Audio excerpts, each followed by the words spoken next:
So, ang naman sa mga Biblia, no? Atong mga kasing-kasing, atong dunggan, ang atong mga mata. Amen? Set with somebody with you. Kung kay dapat paparan nato sila. No, karon nga hapon. And we want to be a blessing tonight. And hope na Ginoo din maghahatag sa langit. As Brother Bobby will come. Amen? And preach to us karon nga hapon. Brother Bobby, come and preach to us karon nga hapon.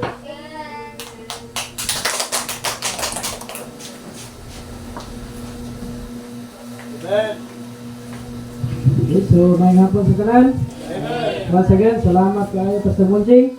Ang privilege nga naka-tindog diri, makawali sa pulong sa Ginoo. So di ka maglangan ato ang abiha tong Bible in the book of 1 Samuel. So morning time sa chapter 8, morning time nga ang mga Israel o children of Israel nangayo silang hari. Okay, diha kang Samuel. Okay, but dito magkuha sa mensahe is sa chapter 9, 1 Samuel chapter 9, beginning sa verse number 15 hangtod sa taas-taas na itong mabasa hangtod sa verse 27. Okay? So, dihan ito sa pagtindog. Atong basahon ni babae ang mag-unang basa sa 15. Okay? Atong basahon ni responsibly. So, 1 Samuel chapter 9, verse 15 hangtod sa verse 27. Ang una magbasa ang mga babae, verse 15, ready? Read, begin.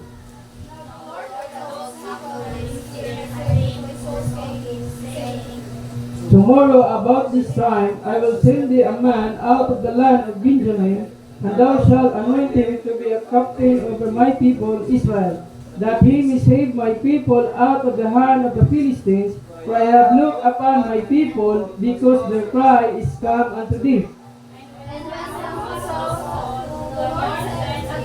Behold, the man who was speaking of me is saying to me, Then Saul drew near to Samuel in the gate and said, Tell me, I pray thee, where the seer's house is. and Samuel answered Saul and said, I am the seer, go up before me and hide me, for he shall eat with me this day, and tomorrow I will let thee go, and will tell thee all that is in my heart. And as for thine ashes that were lost 3 days ago, send out the wine on them, for they are found, and on whom is all the desire of Israel. It is not on thee, and on all thy father's house. And Saul answered and said, I not I am like my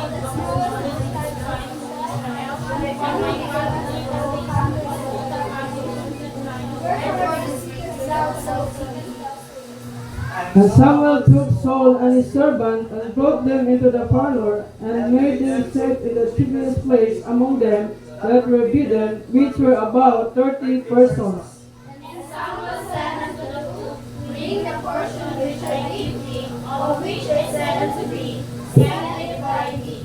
And the cook took up the shoulder, and that which was upon it, and set it before Saul. And Samuel said, Behold, that is it. Set it before thee, and eat. For unto this time hath it been kept for instance, I said, I have invited the people, so Saul did eat with Samuel that day.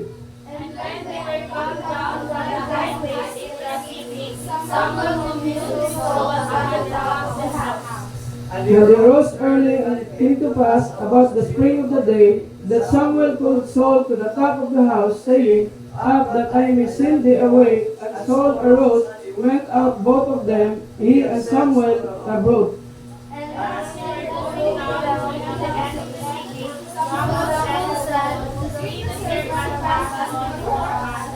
And he passed on, but stand thou still a while, that I may show thee the word of God. Okay, salamat sa pulong sa Ginoo. Mag-pray ta. Father in heaven, Lord, salamat sa inyong pulong. Salamat karong nga hapon. Kami nagkatigong aron maminaw sa inyong pulong. I pray nga kung gamit sa ako, Lord, ang ubos ng alagad, Ginoo, nga dili ko worthy, but because of your grace and mercy, Lord, nga makatindog diri, makawali sa inyong pulong. Lord, forgive us, Lord, kung naamay mga sala nga nahimo na mo, nga makagbabag, Lord, sa pagtuon sa inyong pulong karon. Kung itugot, Lord, nga ang imong pulong, magmadaugon sa imong kasing-kasing, gamita ko, Lord, even ang mga naminaw, guys sila kasing-kasing to receive your word. And I pray nga ikaw Ginoo mag-speak na ma-apply Ginoo sa mata ko sa we know Lord usa ka importante kini mong pulong na magpabilin sa mong kasing-kasing. I-bless kining mensahe, imuha ning tanan Lord ang imong himaya ug dungog amo kining gibalik diha sa imuha, kini mong pag-ampo in Jesus name we pray. Amen. So please be seated. Okay, so kining story tungod sa usa ka first king sa Israel. Kunya sa chapter 8 ani makita nato nga ang mga children of Israel naghangyo ni kay Samuel kay tungod ang anak ni Samuel wala naglakaw diha sa Ginoo. Kunya si Samuel ani nana sa pangidaron. Okay, in short, di lang kami yung tigulang but nanay edad. Okay? So unya kining mga Israel, kining mga elders nangayo sila og hari. Okay? Unya kay wala may anak, nay anak si Samuel pero wala naglakaw diha sa Ginoo. Mabasa nimo na sa chapter 8 dili na ta mag-add ko dito.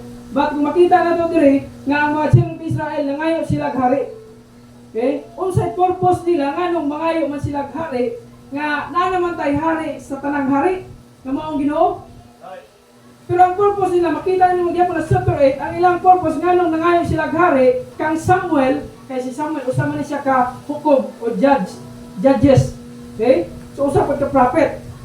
Wala si Samuel. Now, nangayo og hari ang mga children of Israel kay tungod gusto nila nga maparihas sa uban nga nasod. Okay? Gusto nila nga parihas sa uban nga nasod nga naa sila hari. But ang gusto ni Samuel, nasubo si Samuel ani nga time kay tungod ang Israel nangayo og hari unya, na-display siya, meaning wala siya nalipay. But ingon ang Ginoo, hatagin na lang sila hari. Itugot na lang nga magkaroon sila hari. Okay? Sumuna nga tungod sa ilang gusto, tungod kay gusto nila nga maparihas sa uban nga nasod, gitugot sa Ginoo nga tagaan sila hari mo na si King Saul. Okay? So unsay purpose nila para maparihas sa uban nga nasod. By the way, sa diha nga naluwas ta, dili na ta gusto o dili na to itugot nga atong kinabuhi maparihas gyapon sa kalibutanon. Dili nga ikaw naluwas, dili na ka parihas imong barkada sa una. Okay? Mo na ang kamatuoran. Mo na we are different not because kay tungod baptista but because tungod sa kabubuton na sa Dios. Amen. Nga dili ta parihas sa mga older friends nato, ang atong mga amigos sa una nga mutray og guba sa atong kinabuhi. Mo nang nahitabo ani. But gitugot sa Ginoo nga magkaroon sila hari. Okay? Ang unang hari si King Saul. In chapter 9, di na makita nga naay usa ka tawo sa Benjamin. Okay? Sa verse 1 makita nimo na, now there was a man of Benjamin whose name was Kish, the son of Abiel, the son of Zeror, the son of Bichrat, the son of Aphiah, a Benjamite, a mighty man of power. So, naay usa ka Benjamite or Benjamin dre. There was a man, unya usa ni siya ka tribe ni Benjamin. Okay? Kung imong i-connect ang si Benjamin, usa ni siya ka tribe. Anak ni siya ni Rachel. Anya igsoon si Joseph. Morning time kini si Benjamin namatay si Rachel ani pag-anak ni Benjamin. Okay? Unya kini nga in verse 2 makita nimo, and he had a son whose name was Saul. Makita niyo ri a choice young man and a godly, and there was not among the children of Israel a godlier person than he. Meaning na siya gitawag na personal appearance. Amen. Okay? From his shoulders and upward, he was the higher than any of the people. Mo ni ang kinabuhi o mo ni ang appearance ni King Saul. Okay? Unya sa diha nga niadto sila sa kay tungod ang donkey sa iyang papa nawala. Tungod kay ang donkey sa papa nawala, gisugo niya si Saul nga iyang anak. Unya ingon siya, kauban daday mo sulugoon o pangitaan ninyo ang donkey kay nawala man. Okay? So mo na nga kini nga time gipangita ni King ni Saul kauban iyang sulugoon. Unya in 3 days wa gid nila makita ang donkey. Wa sila kay balo nga si Samuel nasayod kung asa ang donkey. Okay? So mo na makatuto sa atong title sa mensahe karon nga hapon. The title of God's message tonight is Providential or Saul's Providential Path. Kung sa pasabot anang providential, meaning direction sa Dios. Saul Providential Path, meaning tungod kay naay nawala, unsay nawala, is donkey's father. Amen. Okay? So donkey nawala. Gipangita nila. Muna nga ang title providential is providential Saul's providential path. Okay? Number 1, makita natin rin number 1 points is Saul led in a search for wandering donkeys. Meaning si Saul ginalid sa pagpangita sa wandering donkeys. Nawala. In verse number 1 and 2, muna itong gibasa, in verse number, makita ko sa verse number 2, he had a son whose name was Saul, a choice young man and a godly, and there was not among the children of Israel a godlier person than he. From his shoulders and upward he was higher than any of the people. In verse 3, and the ashes of Kish, Saul's father, were lost. Okay? So ayun, makita nato, masundan nato no, ang story ani. Naay nawala nga donkey, unya ang iyang papa na balaka. And Kish said to his soul, his son, take now one of the servants with thee. Ngayon niya, gitawag niya si Saul, unya pagdala og sulugoon, kauban nimo, unya arise, go and seek the ashes. In verse 4, he passed through the mount of Ephraim and passed through the land of Cilicia, but they found him not. Saul led in a search for wandering donkeys. Man number 1. Ginapangita nila ang donkey nga nawala tungod kay mao kang sugo sa papa ni Saul. Pero wala siya kahibalo, mao na itong turning point na mahimo na siyang hari. Nindot kay nga story. Wala siya kahibalo, tungod lang sa donkey nga nawala, wala siya kahibalo nga ang ende ana siya day ang i-anoint ni Samuel nga maging unang hari sa Israel. Okay?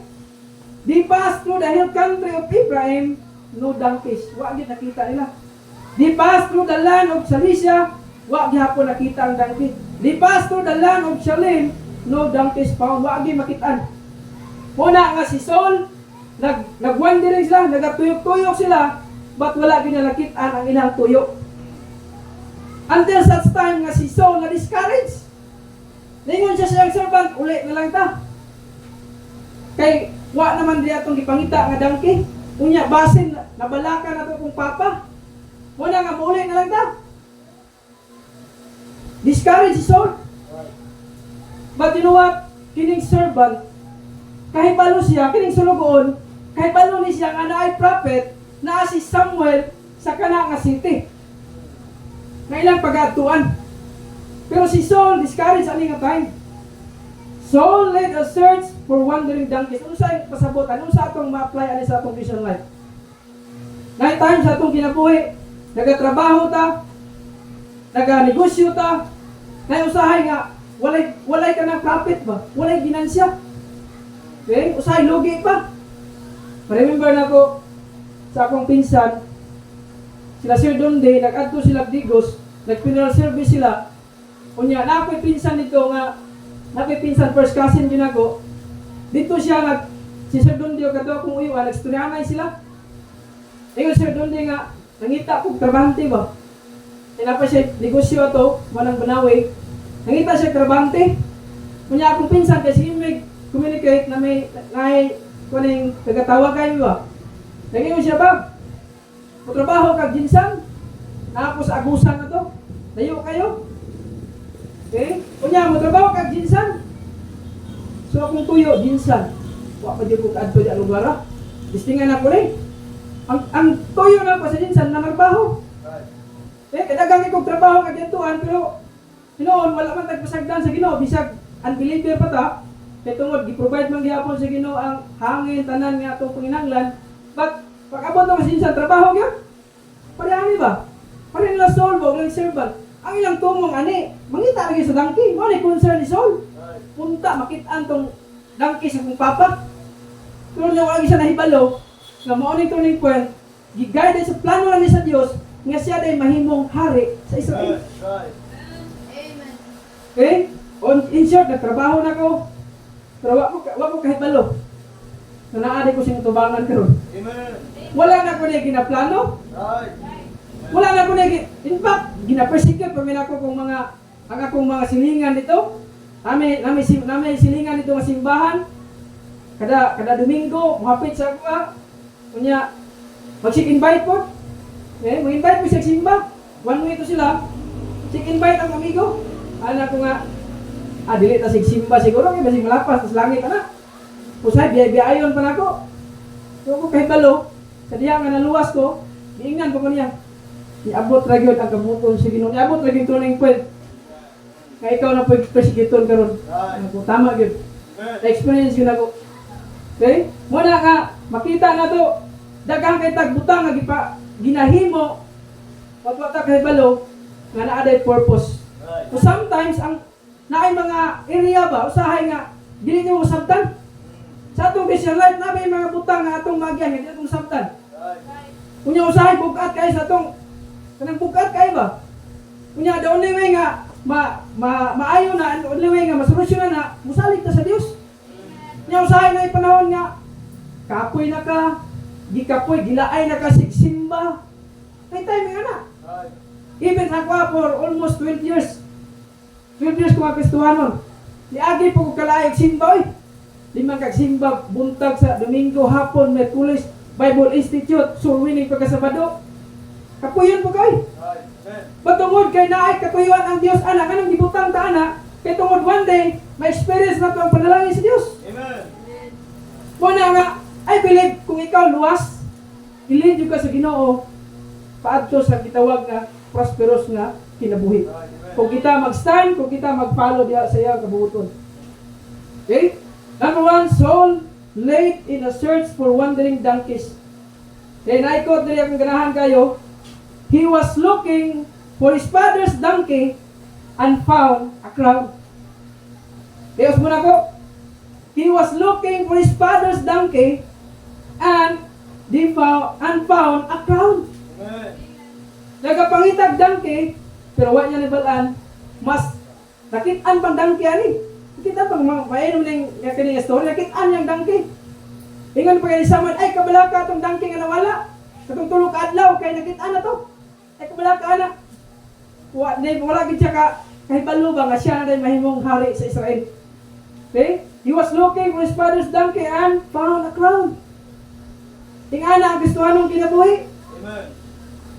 Nagapalo ta sa kabuton sa Ginoo until such time nga moabot ang panahon nga ma-experience nimo mauni diay ang panalangin or mao dining victorious nga Kristohanong kinabuhi nga atong ma-experience. Number 2. Saul guided by the advice of a servant. Si Saul gigiyahan sa advice sa usa ka servant. Kisa ko'y magtuo, sulugoon, unya siya ang, imagine ni muna ko, atong ibutang sa ingani nga part ba, trabahante ko, na ako'y boss, sulugoon ko. Kung sa kaingon sa akong amo, kung ako siyang advisor, boss, mali maghimo, boss. Dirita, di ba sagpa kay sayak, insulto kay sayak, kung sa ka, sulugoon na ka, unya, imo kong anaon. Parang gini, patula siya kay balo, nga kining servant nga gidala ni Saul, kay balo siya nga nay prophet dito nga area. Unya kini si Saul mauli naman tani. Ka-discourage tani. But by the way, nay truth nga makita nato diri. Naay butang nato nga di nato mahimo ug mahimo sa uban. Okay? But dili ta mag-jealous ana. Os muna ko, nay mga butang nga di nato mahimo, unya mahimo sa uban. But mahimo nimong butang ang gusto ipahimo sa Dios sa imo. Amen. Ang imong himuon is to obey. Ako'y nagtrabaho pa magkaroon. Ako'y kauban dito. Kanang garbuso kay ba? Kung nakasabot ko siya kay di man siya saved, wala pa conviction ba? Kay naisip ya, kusog kay mga siya wala ba? Na. Nya na siya nabalaan, nawa ko na ko nabalaan pero ako nagpaubos na ko ingani may kinabuhi. Na siya nabalaan, ako po nga na siya nabalaan, nga wala pa na ibalaan. Unya, niabot ang time nga, siya po, na po siya, wala na ibalaan, nga nabalaan po na ako. Yan ang kinabuhi. Olio, can you imagine si Saul? Tanawa niya ang young appearance sa verse 2. A choice young man, a goodly, and there was not among the children of Israel. Imagine mo na. Kung siya kahibalo, kini niyang servant, giguide sa Ginoo, gigamit sa Ginoo nga maadtuan nila ang area dili lang makit-an lang donkey but dito nga area mahimo nga hari si King Saul. Amen. Hay verse nga nag-ingon Atong abrihan, Proverbs chapter 13, verse number 20. Ganahan kay ko ano yung verse. Proverbs, kung mabasa niyo ang Proverbs is daghang kay kag matun-an about the wisdom. Psalms and then Proverbs chapter 13, verse number 20. Akong basahon diri, Proverbs 13:20. Iyon ang Bible. He that walketh with wise men shall be wise. Napa mo nagsunod ba mo? He that walketh with wise men shall be wise, but a companion of fools shall be destroyed. Salamat kay ang sulugon ni Saul. Maalamon. Ano man? Ano maalamon man yung sulugon ni Saul? Kahit balo siya, kung kinsa tong man of God, kahit balo siya, unsang may tabo, kung naay tao sa Dios nga iyang adtuan. By the way, teenager, kung gusto kang advice, binabalik-balik na diri, ayaw pang advice sa imong pareha po nga teenager nga wag kay balo unsa ibuhaton. Ano verse no? He that walketh with wise men. The power of influence. Wali ni Pastor Miljon, tinuod dito. Influence. Kung ang imong barkada nga giban-ubanan, nagahimo og dili maayong butang or in short foolish things, mahimo mo kang foolish. Kanuman, vice versa ang influence. Kung di mo siya madala para sa Ginoo, ikaw ang madala. Balik sa kalibutan. Kung ikaw maglakaw sa mga maalamon, na paminaw. Even ako kinanglan kong tao, nga ako ang kanakuhaan o kanong advice. In order nga, by the way, dili magita, di pasabot nga, di na po ta tudluan no? Di na ko, puy, spiritual na kayo ko. Maayo na kayo, ulik o na kayo kung Kristohanon, di na pasabot nga na. Na mga butang nga pwede mo ma-learn sa uban nga wala nimo. Kung gusto ka maging wise, find a person. Dili itong mga ungodly friends nimo. Dili itong mga tao nga hibalo ka nga madistroy mo kinabuhi. You know what? Kung anong sabton ba subo kayo, ikaw nga kahibalos ka maturan, mga kag-advise atong wa kahibalo even gani pag adto sa simbahan, wa matala-condemn sila, but unsa may makuha nimo sila ha? Ano man itong kag-advise? Na may advice nga iya sa Ginoo na yung mga man of God nagigamit para i-guide ka sa imong Christian life. By the way, yung people, kung di ka mamino sa mga godly advice or sa man of God, duha kay paminawan nimo. Kung dili ang barkada nimo, ang mga tao nga gamiton sa Dios di sa simbahan. He that walketh with wise men shall be wise. Nabitaw ko talagingon, pamilyar kay mo ani. Okay, tell me who your friends are and I will tell you who you are. Amen. Perminti na ito nga madunggan. Kung usahay, tungod kay nadala ta sa influence, kaya na may kahumang influence, muna nga, di na taganahan adto sa pag-alagad sa Ginoo, kay tungod na influensyahan ta. Saul guided by the advice of a servant. Okay? They led to a city of Zuph. And Saul starting to think that never find the donkeys and they should just cut their losses and return home. Nay statement din gusto na ko abot. God's guidance, His providence, each step of the way. Ang guidance sa Ginoo, mao ka ng step. No sa diin, diha ang panalangin sa Dios. Saul is a good leader. Ganaan ko ni. Saul is a good leader, but not a godlier. Sa verse 2, atong gibasa ganina. Nindot og appearance, but dili Diyos nun. Maplikar na ito sa itong kinabuhi. Nakay amigo, nindot og barog, influential nga tao, but dili Diyos nun. Okay? Sa mga babae, one day, maabot yung parang maminyo man yung ka. Tall and handsome, kini. But dili Diyos nun. I don't know kung imo nang pili, imo nang pagpili. Piliwan mo na. Okay? Saul is a good leader but not a God leader. He has great size and fine appearance, but no, not the way of the Lord. Saul is a good leader but not a God leader. He has a great size and fine appearance, but know not the ways of the Lord. You know what? Kung naman kay gusto i-follow sa imong vision life, i-follow tong mga tao nga kahibalo sa will sa Dios o nagabuhat sa kabubuton sa Dios. Wala dapat ito i-follow. Now, kung atong ibutang sa senaryo ba nga si Saul, siya lang nag-adto.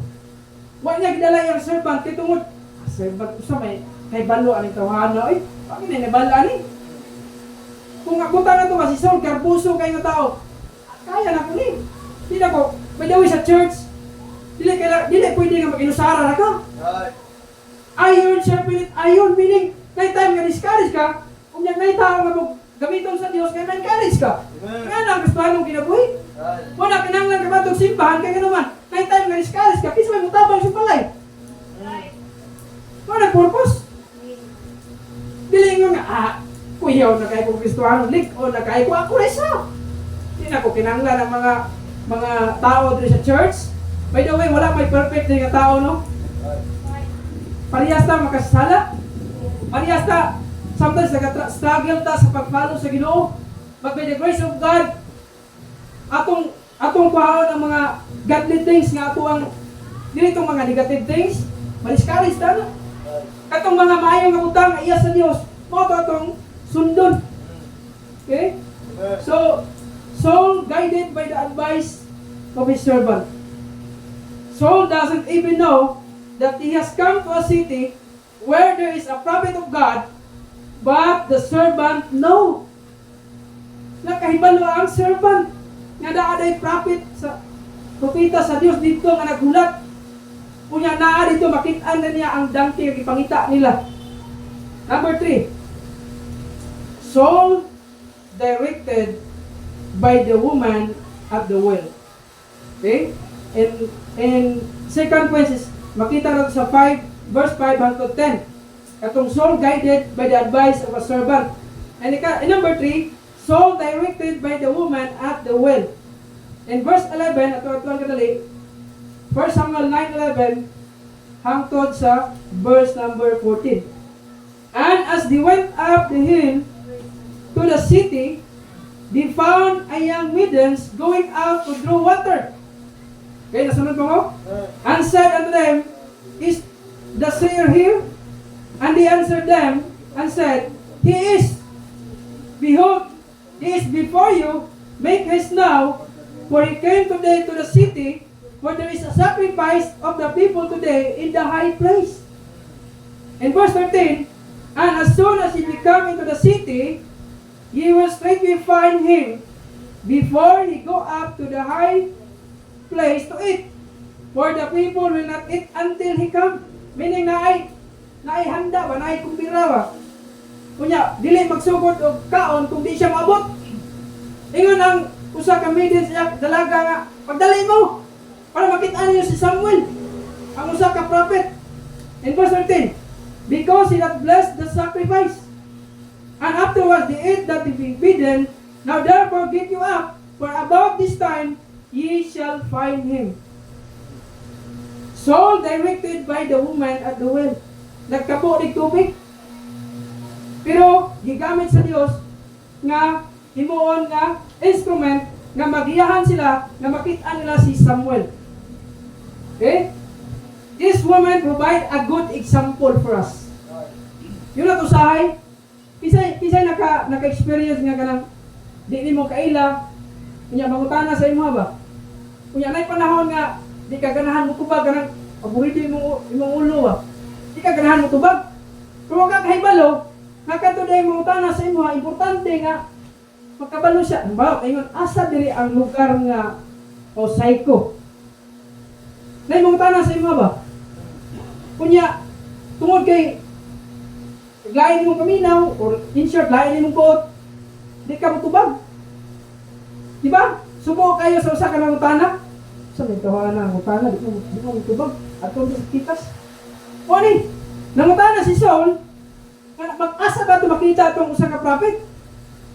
Tara ning babae dre, iyahangi, gigamit sa Ginoo nga giyahan si Saul. Pag-abot niya na nga lugar, makita mo na nga tao. Saul directed by the woman at the well. This woman provide a good example. Good example. As I said, dili ta perfect, but pwede ka nga mahimong maayong implo. Good example. In our home, in our school, in our work, mga asa man ta, pwede ka nga mahimong maayong ihemplo. Daghang kayong pwede mahitabo. Na one time, nagsakay ko bus, bago pa kong naluwas. Kanya kay tungod kay night, napakay kainit ba? Gusto ko muwali sa bus? Muwali, bas may balita. Pero, ngayon usa ka tapan na ko, wala ko kabalo unsa iyang pero purma siya, pastor purma ba? Pastor siya purma lang. Okay?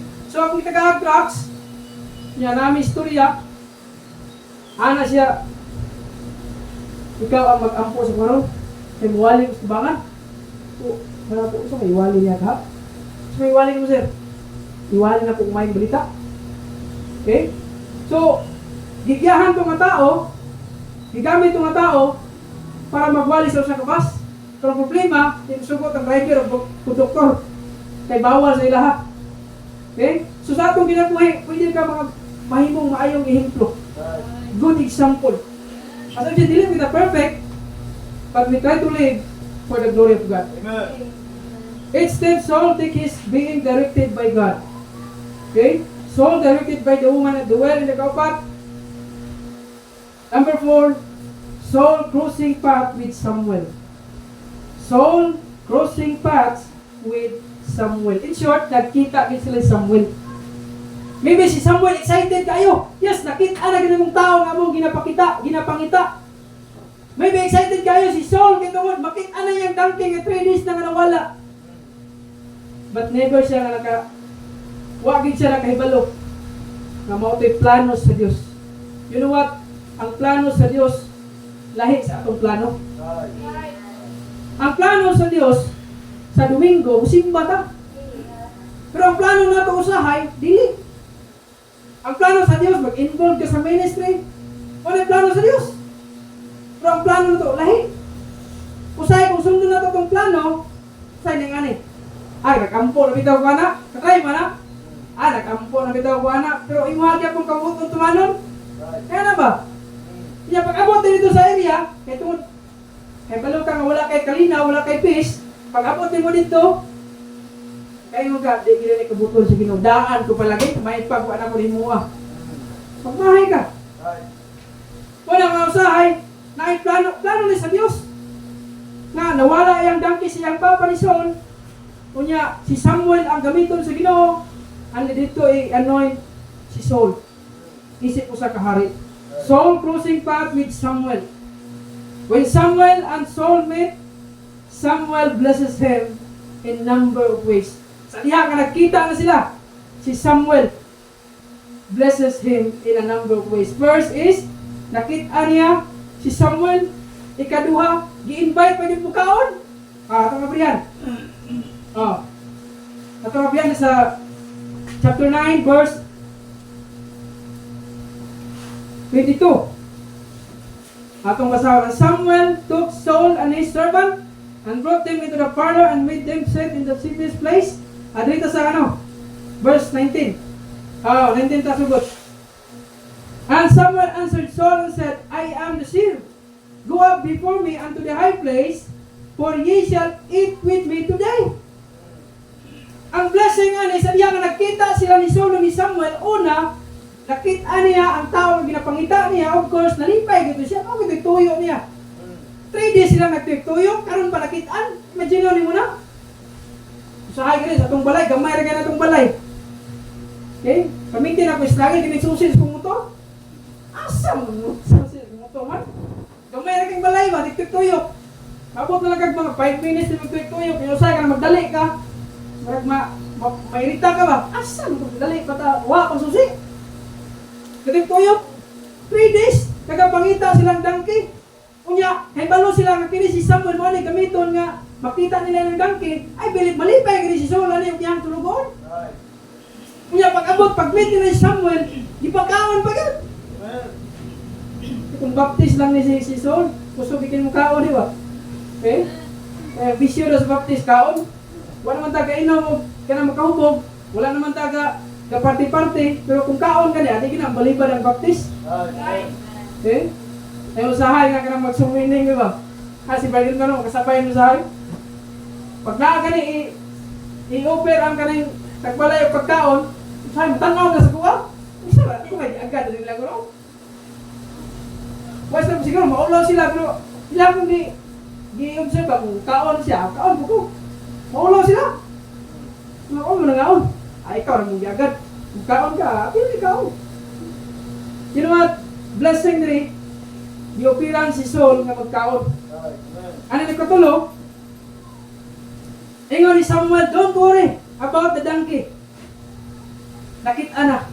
Only third blessing rin. Imagine mo, wala gyud nag-dream si Saul ani. Wala sa kaibalo ang end yan aday blessing. Aday blessing. Naay statement nga ganahan ko. His life, I mean, in the path, ganahan ko niya statement. In the path of obedience, he become a king. In the path of obedience, meaning, kung kita mag-obey sa Ginoo, dili ka maging hari, but maging galamiton ka sa Diyos. He became a king. In the path of obedience, he became a king. Napay statement rin? Si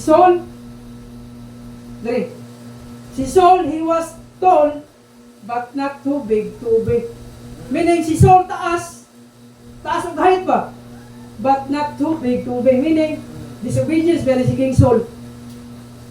Okay? Dito tayo makato dito. But kini si King Saul, sa diya nga nahari ko siya, nag-disobey sa Diyos. Katong iyang kitaguan tong mga sheep. Instead nga katong mga sheep is pamatyon, but iyang kitaguan. Kaya iyang daw i-sacrifice. Okay? So muna, ikatulo, ikaupat, Saul crossing path with Samuel. Ikaupat na blessing rin. The good treatment continues. Pinagpadayon. Ipatulog sila kung asa napagod sa first place. Makita niyo sa verse 22. Verse 21, basa ko. And Saul answered and said, I'm not a Benjamite of the smallest of the tribe of Israel, and my family the least of all the families of the tribe of Benjamin. Even si Saul, wala siya katungo ba? Kini nga mo ang pamilya sa tribo, pinaka-opos mi. Ingon niya, wherefore this speakest thou to me? And Samuel took Saul and his servant and brought them into the parlor and made them sit in the safest place. Naaday giandam nga place ang tao sa Dios para nila. We're about 30 persons. In verse 23, and Samuel said unto the cook, bring the portion which I give thee. Ingnan ba yung tigluto o kana nga pagkaon dadaan sa kay Saul.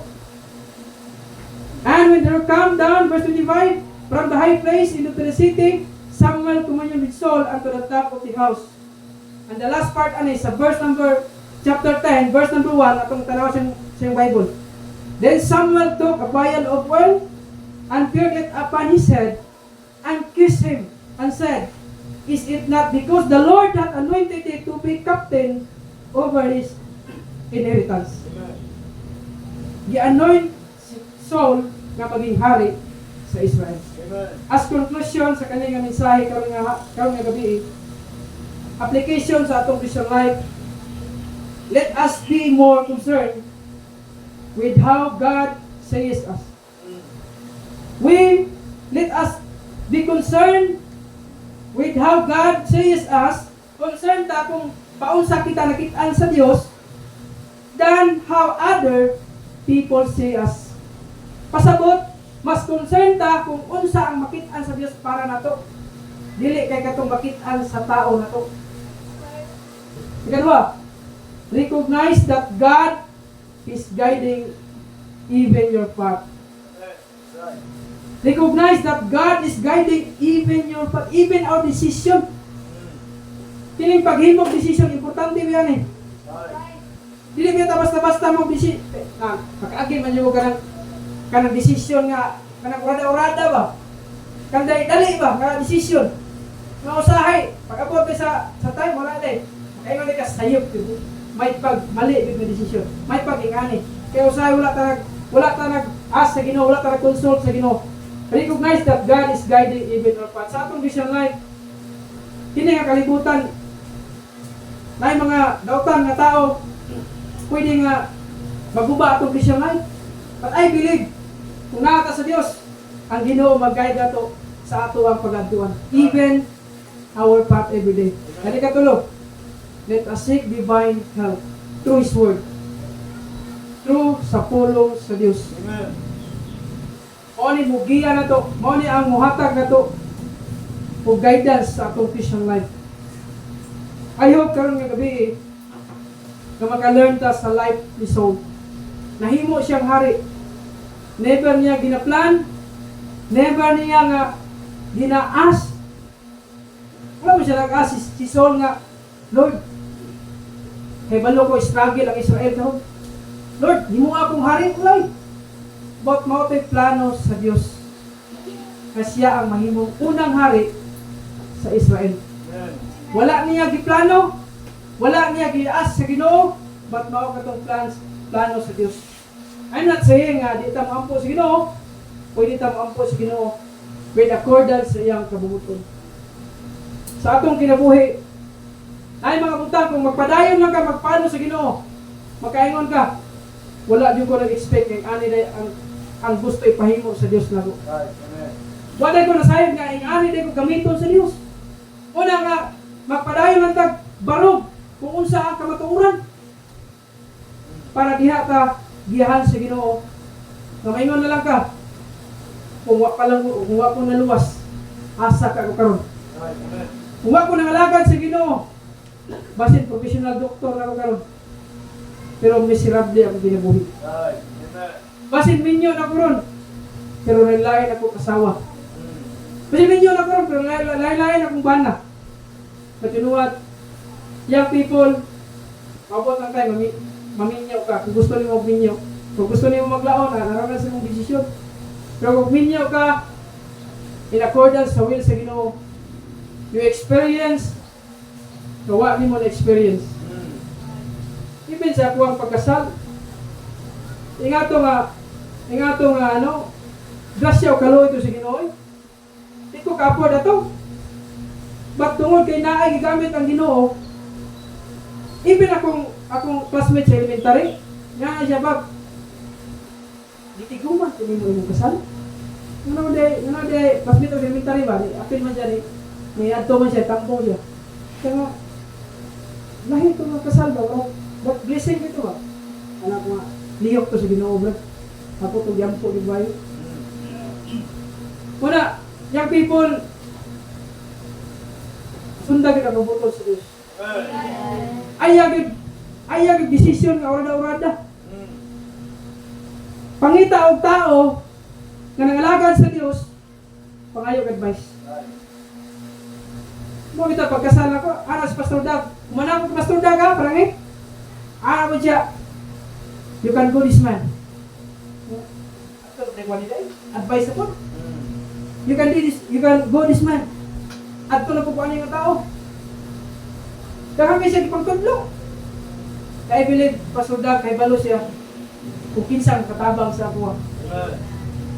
Dili perfect mong marriage, but by the grace of God, nalagad sa Ginoo. Young people, minaw, kung gusto kang kinabuhi o victorious na Kristohanon, 10 years from now, 20 years from now, na-experience niyo, salamat kay naminaw ko kay Pastor Munching, kay kung wala, maybe wala na ko sa Ginoo karon. Ang pinaka-worst, basin, wala na ko diskalibutan. Ang Ginoo, dili na mohong ni mo matagabi yun. Naay gamiton ang Ginoo nga tao, kumugiyas mo.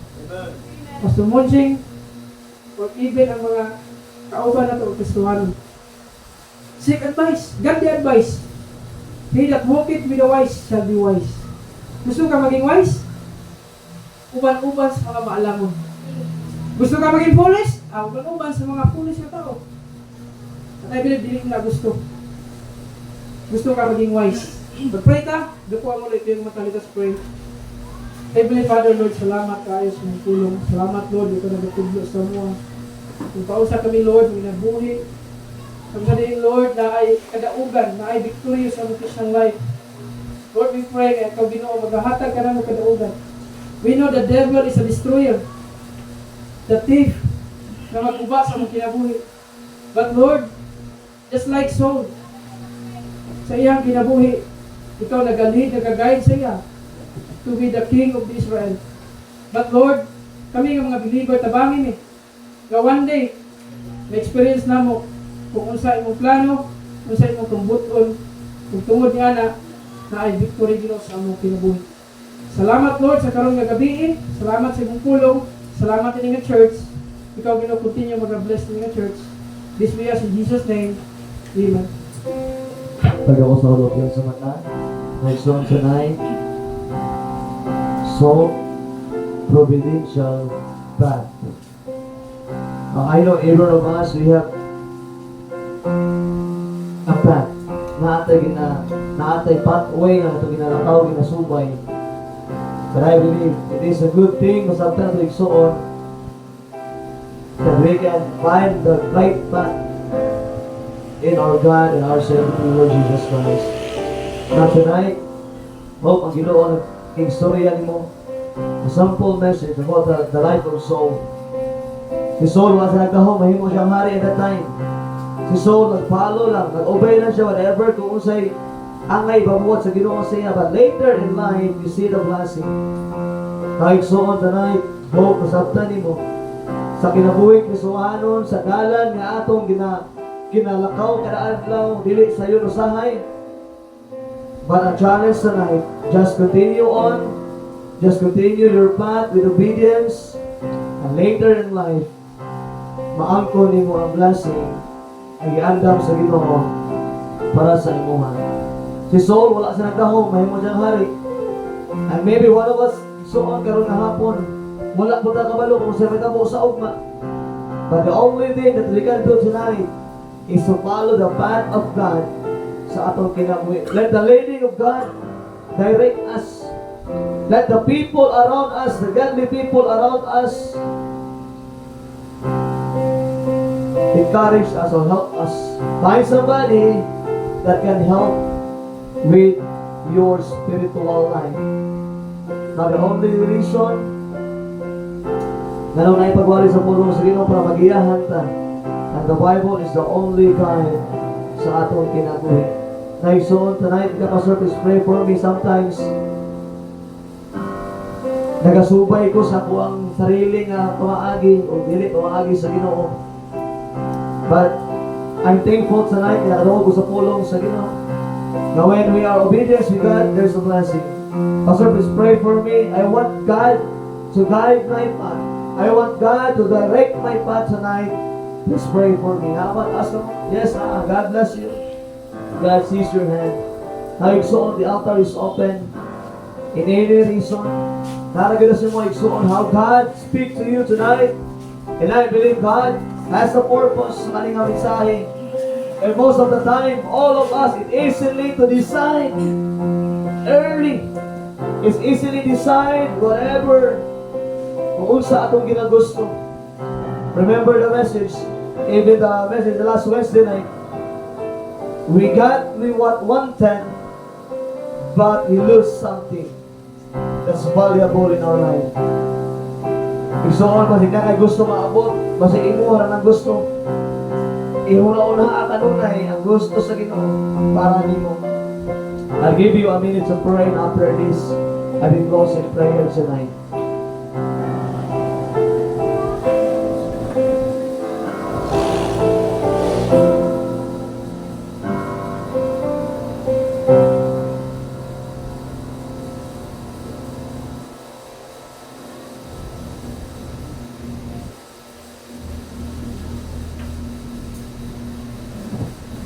Father the Lord, once again, thank you for tonight. Salamat Lord sa mensahe. Salamat Lord sa mga butang na kung sa diin Lord ikaw mahimaya sa mong pinagpit. Lord, direct our path. Guide our path, Lord, when we walk as a Christian sa kanila kalibutan.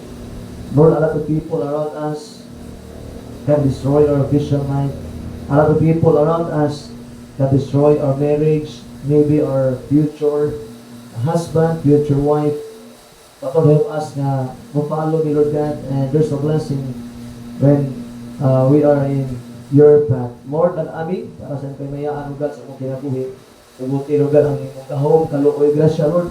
Mo ay patibabaw sa akong kinabuhi kada adlaw. Subuti ang imong gahom, ang imong pulong, ang mga tunggal karong na hapon Lord. Mahimo kani panalangin o tagaan ka namo maayo kapag dungog Lord. Nakawal ka lakaw sa akong kinabuhi gusto aton. Ikaw Lord God ang mahimaya. Ikaw ang mag-glorify sa among kinabuhi. Lord, once again, we put everything into your hands tonight. We love you, Lord, in Jesus' name. Amen and amen. Please, salamat kay Brother Bobby for that. Thank you for the message.